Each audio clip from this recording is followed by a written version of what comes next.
Miranda and Joshua met in the city park at the end of May. The girl was there with her classmates, celebrating the end of the school year. Passing by, Miranda accidentally soiled Joshua with ice cream, and he drowned in her beautiful eyes and couldn't part with her any longer. Thus began their acquaintance, which quickly grew into a romantic relationship. They spent the whole summer together, and then Joshua went off to serve in the army. Miranda waited for him, wrote letters, and sent modest parcels. When the young man returned from the army, she immediately introduced him to his parents. When they realized that the daughter was seriously in love, they set her a strict condition: no marriage until graduation. But this did not stop the lovers. Joshua got a job in an appliance repair shop, and Miranda at this time diligently studied at college. All their free time the young people spent together, walking in the park and enjoying every moment next to each other. As soon as the girl graduated from college, the young couple immediately got married.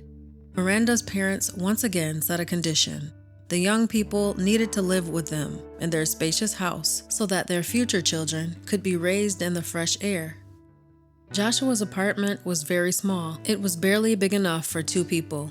The newlyweds agreed, and Joshua decided to rent it to have a small but additional income. After moving into his wife's parents' house, Joshua had a hard time getting used to the rules of the house. He tried several times to persuade his wife to live separately, but she refused, as she was afraid of upsetting her parents. Miranda's father considered himself the only full-fledged head of the family and constantly pointed out various trifles to his son-in-law and demanded that the young man do only what he was told. When the first granddaughter was born, everything became even worse. Every step of the young couple was under control, and on every occasion, they heard a sea of criticism and advice on what should be done right. Finally losing peace, Joshua kept coming back to the question of separate accommodation.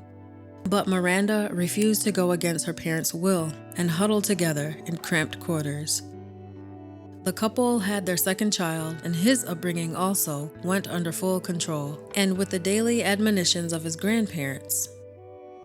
Suddenly, disaster came to the house. Miranda's mother became seriously ill, and she began to need increased care from her daughter. Miranda was torn between her children and sickly mother, and she had no time for Joshua. Sometimes the woman even snapped at her husband because of the wild exhaustion when he came home from work, and began to tell her what had happened during the day, or pestered her with questions. Miranda's father still would not stop, and kept pointing out his son-in-law's faults, lecturing him daily. In the end, Joshua could not stand it and left. Miranda was very devastated about parting with her beloved, but her father convinced her that they did not need such a husband and son-in-law because he had not even called her once in several months. And Miranda began to think that Joshua decided to live alone and cut them out of his life, or maybe he had already started a new family. Miranda's mother could not cope with her illness and soon passed away. Miranda's life became even more miserable, but her father took it easy. And a year later, he brought home a woman who was old enough to be his daughter and introduced her as his bride. Miranda was shocked by her father's action, especially when she found out that he was not only going to marry her, but also adopt her 2 children, 5 and 3 years old. Miranda was against it and tried to talk her father out of it, but all was to no avail, and soon he married and adopted his young wife's children. Now Miranda finally lost her peace. The children screamed all day long, not giving a minute to sleep and rest, and in the end, the father asked her to move with her children into one room in the far corner of the house, and he cleared the rest of the space for his new family.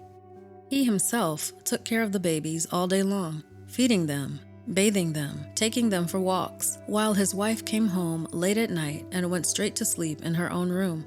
When she became pregnant, Miranda became suspicious and tried to talk to her father to open his eyes to his adulterous wife, but he was blind and ordered her not to meddle in his personal life. And then he added that if she did not like something, the door was open and she could leave at any minute. Miranda, with 2 children, had nowhere to go. She had to put up with it. Soon, her father's new family had another child. The young wife, seeing how well everything was going, felt the full support of her husband. She noticeably grew bolder and felt like a hostess again, and began to constantly cling to Miranda on every occasion. She brazenly lied to her husband and said that Miranda was insulting her and her children, and that was why she felt deprived and unwanted. Finally, she forced her husband to choose between her and his daughter and succeeded. The father made a harsh decision and asked his daughter and the grandchildren to leave home. Miranda did not wait any minute, packed her things, and left her family home.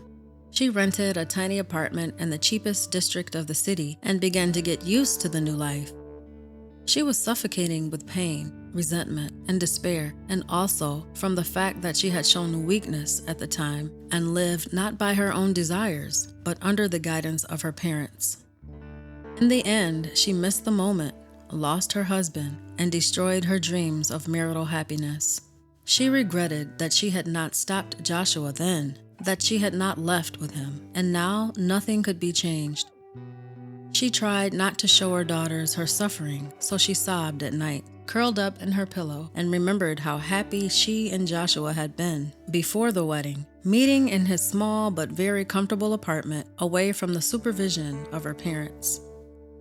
Time passed in these regrets, suffering, and painful memories, and one day her eldest daughter returned from school not alone, but with a man. When Miranda looked at him, she just froze on the threshold. It was Joshua. As it turned out, after breaking up with Miranda, Joshua decided to leave everything and went to work for a few years in the north, where he dreamed of being reunited with his family. After earning enough money, he returned, bought a spacious house, equipped with everything he needed for his beloved wife and daughters. Then, after finding out where Miranda was living and where the children were studying, he finally decided to try everything from the beginning. Miranda was devastated because she thought that there was no place for them in Joshua's life anymore. But it turned out that he, like she, was a one lover. Now they could be happy again. And in the meantime, Miranda's father continued to babysit others' children, while the wife, amusing herself on the side, gave birth to a baby every year. There were already 4 of them. When the father found it hard to carry them all, he came to his son-in-law and daughter and asked for help. They saw such genuine remorse in his eyes that they could not refuse him and settled him in Joshua's old apartment.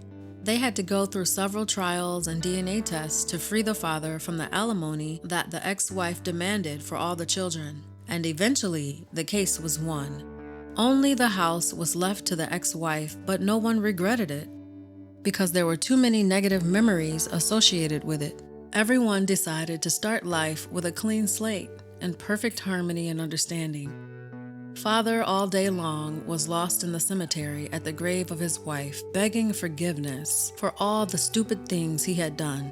He was also ashamed in front of his children, though they did not hold a grudge against him. Joshua and Miranda's daughters were growing up, and when the time came for them to start their own families, their parents, taught by bitter experience, acted wisely and never interfered with their children's happiness, allowing them to build their own lives. If you ask, we will always give you advice, but you have to make your own decisions, always told Joshua and Miranda to their children. The daughters were happy and always asked their parents for advice, and the sons-in-law proudly told everyone that they had the best father-in-law and mother-in-law in the world.